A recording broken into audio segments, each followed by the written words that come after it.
oleh oknum-oknum yang tidak bertanggung jawab.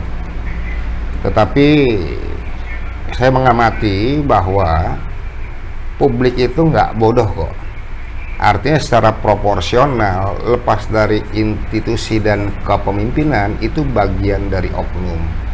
Bisa saja yang katanya ada indikasi pemerasan dan lain sebagainya, mereka adalah oknum-oknum PH gitu, penasehat hukum yang sebelumnya kliennya ditangkap atau ditahan oleh pihak kepolisian, lalu kemudian dikarenakan tidak sesuai dengan hasrat keinginan dari si oknum penasehat tersebut hukum, akhirnya mendiskreditkan, dibuatlah seolah bahwa ini adanya terjadi pemerasan. Lalu sekarang kita perlu pahami di era digital, kalau tidak viral maka keadilan tidak bisa diperoleh. No viral, no justice. Tetapi sepanjang saya mengamati kinerja kepolisian saat ini, Polri presisi sudah jauh lebih baik dari sebelumnya.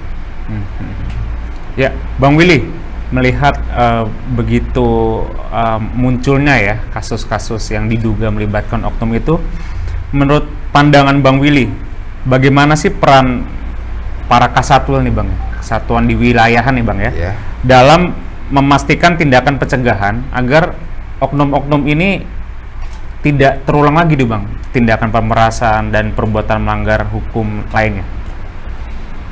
Yang pertama begini, Polri adalah sebuah institusi ya, yang kemudian di dalam institusi Polri itu pastinya ada struktural. Nah, ada di situ Irwasum, kemudian ada Kabaharkam, kemudian ada Kabareskrim, terus di luar dari PJU Mabes itu ada Polda, kemudian ada Polres, kemudian ada Polsek. Nah, itu yang disebut sebagai kesatwil adalah di luar struktural PJU yang ada di Mabes Polri itu tadi, seperti Kapolda, Kapolres, dan Kapolsek. Jadi yang berkaitan entah diduga adanya suatu insiden, yang saya anggap insiden, oknum yang katanya lakukan pemerasan, itu seharusnya sudah menjadi tanggung jawab daripada kesatwil sesuai dengan lokus delikti, di mana yang bersangkutan itu dalam tanda kutip oknum bertugas atau berdinas. Ya, Bang Willy melihat peran Humas Polri ini sebagai salah satu satuan di kepolisian yang bertugas untuk memberikan informasi dan membangun citra Polri. Humas Polri itu sejauh mana sih Bang mesti bertanggung jawab gitu Bang dalam membangun sebuah transparansi dan komunikasi yang efektif kepada publik Bang terkait dengan fenomena-fenomena kasus-kasus yang diduga nih Bang yang melibatkan oknum-oknum itu? Kalau saya lihat sekarang kurang efektif ya untuk divisi Humas. Dulu waktu zamannya Pak Irjen Pol Purnawirawan Roni Sompi, Akpol 84, cukup baik, bagus. Artinya setiap ada pemberitaan dan lain sebagainya, jadi wartawan juga bisa langsung expose. Kemudian walaupun pada waktu itu anggaran kalau nggak salah itu per tahunnya 1M loh, dibagi beberapa karo gitu. Entahlah sekarang saya nggak begitu paham sudah berapa per tahun anggaran yang ada di Humas. Kemudian dilanjutkan eranya Pak Irjen Pol Anton Carlian. Kebetulan saya hafal semua. Saya dapat kebetulan juga pada waktu itu dapat piagam dari Pak Kapolri yang dipimpin oleh Pak Jenderal Badrudin Haiti karena ikut bantu divisi Humas, sehingga sekarang lebih banyak dikenal. Itu pun sangat baik. Kemudian lepas dari itu masuk Irjen Pol Muhammad Iqbal, Kadif Humas. Beliau jauh lebih luas, humanis, humble, bagus juga gitu. Lalu setelah itu Bang Boy Rafli Amar, bagus juga. Tapi kesininya mohon maaf ya, ini kan kita koreksi. Jangan seperti pemadam kebakaran. Saya lihat kok sejak Pak Listio Sigit Prabowo menjadi Kapolri, gerakannya ini nggak ada loh gitu. Dalam artian nggak seperti pemadam kebakaran, harusnya jauh lebih greget menggigit. Kalau Kapolri di dalam memberikan statement tanpa humas, mbok ya kalau misalnya Kapolri salah, mau siapa yang benerin statement tersebut? Kemudian ada baiknya inisiatif dari humas ini ya kadifnya gitu. Kalau salah pasti ada yang klarifikasi. Nah ini saya lihat nggak ada. Kedua, kita pahami harusnya juga diberikan, dan saya ingatkan, bikinlah buku saku Undang-Undang Polri nomor 2 tahun 2002. Dia sebagai pemelihara Sitkamtibmas, pelindung, pelayan, pengayom, penegak hukum.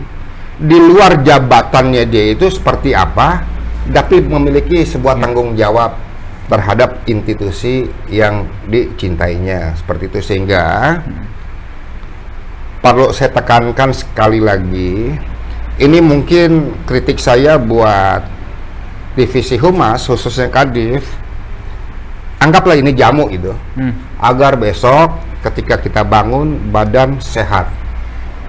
Karena jujur, para bedebah, oknum, atau yang dituding sebagai tersangka, kadang mereka sakit hati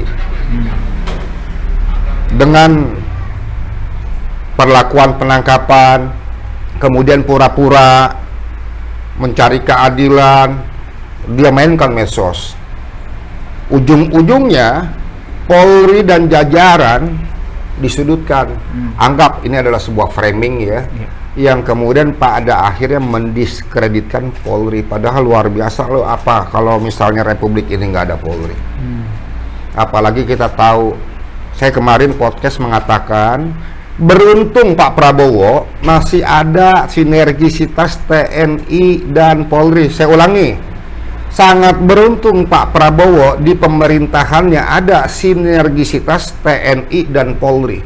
Di tengah ekonomi lumpuh secara nasional, lapangan kerja tertutup. Saya nggak bisa bayangkan tanpa sinergisitas dua institusi tersebut, Polri dan TNI, untuk ciptakan Sitkamtibmas, revolusi sosial mas akan terjadi. Jadi saya hormat, terima kasih kepada Pak Panglima TNI dan Pak Kapolri serta jajaran baik dari TNI-nya maupun Polri presisinya. Tetap semangat, itu saran saya. Semoga kalian dalam lindungan Allah. Oke, Bang Willy melihat peran humas ini sudah berjalan efektif dan baik belum sih Bang dalam hal-hal penanganan isu-isu seperti kasus-kasus yang kemarin mencuat yang melibatkan oknum-oknum tersebut, Bang Willy? Nah itu tadi, makanya harus diberi buku saku kalau kata saya. Ini usul saya biar dia ingat, selain jabatannya itu, beliau juga penegak hukum, pelayan, pelindung, pengayom, serta pemelihara Sitkamtibmas. Jadi kalau saya lihat, seharusnya mereka yang koordinasikan pimpinan, misalnya sesuai dengan lokus atau tempat di mana oknum tersebut bertugas atau berdinas. Jangan melulu yang disalahkan pucuk pimpinan Polri, Kapolri. Memang Kapolri kita jujur aja sih mas.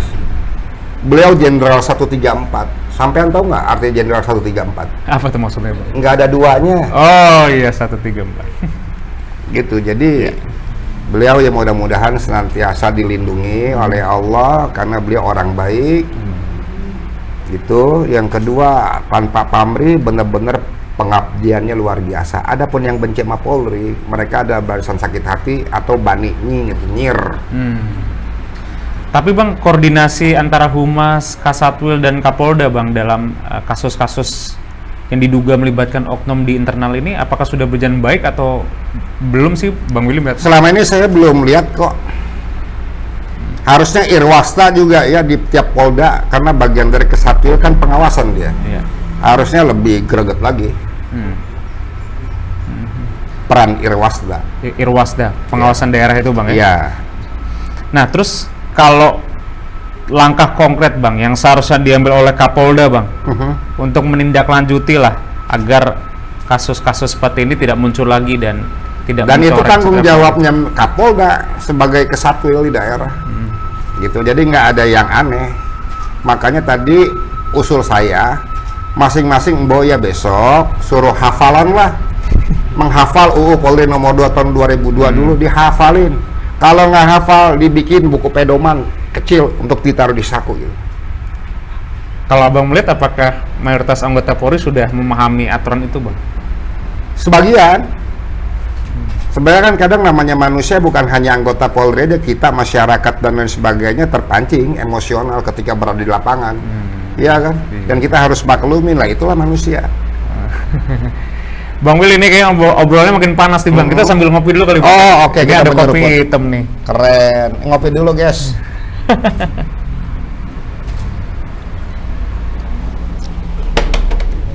Nah, Bang, menurut Abang, bagaimana sih peran Kasatwil nih Bang dalam melakukan pengawasan internal terhadap anggotanya nih agar tindakan-tindakan dugaan tidak penyalahgunaan wewenang, terus kasus-kasus hukum lainnya tidak terulang tuh gimana sih? Yaitu makanya dalam hal apapun ada ANEF ya. ANEF itu analisa dan evaluasi keseharian. Maka sekarang juga kita pernah dengar-dengar katanya ada Jumat Berkah, kemudian temu dengan Pak Kapolres, Kapolsek, Kapolda, ngopi bareng kayak kita tadi barusan ngopi. Iya. Cuma bisa bikin cemburu yang mau ngopi itu. Tapi baguslah kalau hal itu masih dilakukan, minimal kita bisa meng-cross check karena di dalam Kesatwil itu di tiap daerah juga kan sekarang ada Babin Kantipmas. Jadi kita bisa tahu apa yang terjadi di daerah, kemudian lapor. Nah, kemudian lakukan langkah-langkah preventif supaya nggak terjadinya itu tadi. Oknum berbuat. Oke. Bang, apa sih Bang langkah strategis yang bisa diambil oleh para Kapolda nih di wilayah untuk memastikan reformasi internal kepolisian tuh berjalan efektif gitu dan tidak hanya bersifat reaktif kalau ada kasus baru muncul kayak istilah pemadam kebakaran yang tadi Abang singgung. Apa nih Bang Willy? Yang pasti pertama jaga soliditas di internal. Iya. Ya, itu yang pertama. Strategi. Kemudian harus tunduk, taat dan patuh pada pimpinan. Artinya setiap Rabu mintalah pendapat dari pimpinan-pimpinan yang ada. Iya. Kemudian didiskusikan. Galang alim ulama atau tokoh-tokoh pemuda, pemuka-pemuka agama, Iya. berbaur sehingga menjadi satu kesatuan untuk memuluskan keinginan supaya tercipta Sitkantimas yang aman ya. Iya. Kalau nggak aman terjadi suatu kesalahan hukum yang dirasa karena tidak dapat keadilan, akhirnya ya berdampak pada oknum. Jalan satu-satunya seperti itu, bagian dari strategi. Strategi. Iya. Oke. Nah, Bang, apa sih yang harus dilakukan oleh Kapolri untuk mencegah nih, Bang, atau agar peristiwa-peristiwa ke depan ini seperti yang kemarin terjadi itu, dugaan-dugaan pemerasan dan mungkin ada dugaan pidana lainnya yang akan muncul, tidak terulang lagi nih, Bang, di internal Polri. Apa yang harus dilakukan oleh Kapolri Listio Sigit nih, Bang? Jangan Kapolri, kita inisiatif sebagai masyarakat kecil ya yang ada di sini, dengan adanya podcast seperti ini, kita memberikan usulan dan masukan. bisa bermanfaat buat institusi Polri itu. Jangan cuma Kapolri. Saya semuanya lihat kesian beliau capek lelah ini yang saya lihat dari pemberitaan ya. Iya. Ya mudah-mudahan nggak terulang lagi lah adanya oknum-oknum. Bagi yang ngebet gitu yang mau jadi Kapolri, berdoa aja. Kapolri, siapapun Kapolri, yang jadi Kapolri juga nggak punya tuh niat cita-cita di Kapolri. Yang penting lakukan pengabdian kepada bangsa dan negara. Masalah jabatan itu amanah Tuhan yang berikan dan Tuhan yang membuka mata hati dari pimpinan, entah itu presiden. Nggak usah terlalu mengejar pangkat dan jabatan. Buat apa memperoleh pangkat dan jabatan kalau dia nggak adil dalam kepemimpinannya, kan seperti itu. Kapolri ini orang baik, Polri presisi sudah sangat baik. Harusnya bersama-sama itu tadi, terus galang persaudaraan, soliditas, dan tetap merah putih setiap Rabu. Itu Mas. Oke, Bang. Pesan dan harapan seorang Willy Prakasa untuk institusi kepolisian apa nih? Yang pertama pesan saya buat institusi Polri yang terhormat, yang mudah-mudahan kalian semuanya dalam lindungan Allah. Kita harus pahami sekarang ini era keterbukaan, terutama eranya digital ya. Kita juga harus bisa menekan atau menahan emosional. Jangan sampai terpancing dalam hal apapun. Karena kalau kita lihat sekarang ada dua teori yang dimainkan oleh kejahatan-kejahatan yang pada ujung-ujungnya mendiskreditkan institusi Polri. Pertama, secara keilmuan atau ilmu psikologi ada yang namanya toxic manipulatif. Artinya dia yang berbuat kemudian menyalahkan orang, kemudian dia yang berteriak bahwa dirinya adalah korban gitu. Padahal pelaku sejatinya adalah dia. Kemudian yang kedua, ada, saya baca di buku tuh, bukunya itu kalau nggak salah Life After Death, atau kita balikin juga nggak salah, Death After Life. Hidup sebelum mati atau mati sebelum hidup. Berbuatlah dan teruslah mengabdi. Saya meyakini Polri Presisi di bawah Komando Listio Sigit Prabowo adalah orang-orang terbaik yang merupakan abdi negara. Kami mendukung. Oke. Pesan buat masyarakat, Bang. Tetap kalian kooperatif, taat hukum. Di tengah ekonomi lumpuh secara nasional, kemudian lapangan kerja tertutup, rambut sama hitam, hati orang nggak ada yang tahu. Artinya membaca sebuah berita kalau yang tidak dari media yang bisa dipercaya, jangan percaya dengan media lainnya. Khawatir hoax dan berdampak pada hukum. Jadi lebih baik stay at home, mendingan di rumah deh. Perbanyak istighfar dan sholawat. Dengan demikian kita bisa dekat dengan keluarga. Oke. Bang Willy, terima kasih banyak. Sama-sama. Menarik Bang, obrolannya Bang. Kita doakan semoga segala harapan yang tadi kita udah bicarakan bisa terwujud sehingga institusi Polri ini bisa jadi lebih baik. Amin. Makin mengayomi masyarakat. Masyarakat pun juga semakin merasakan aman, nyaman, dan damai sehingga kita bisa bekerja dengan lebih baik, hidup lebih baik. Bang Willy, sampai ketemu di momen berikutnya. Oke, thank you. Sukses selalu. Ya, itu dia pemirsa obrolan saya dengan Ketua Presidium Jari 98 Willy Prakasa.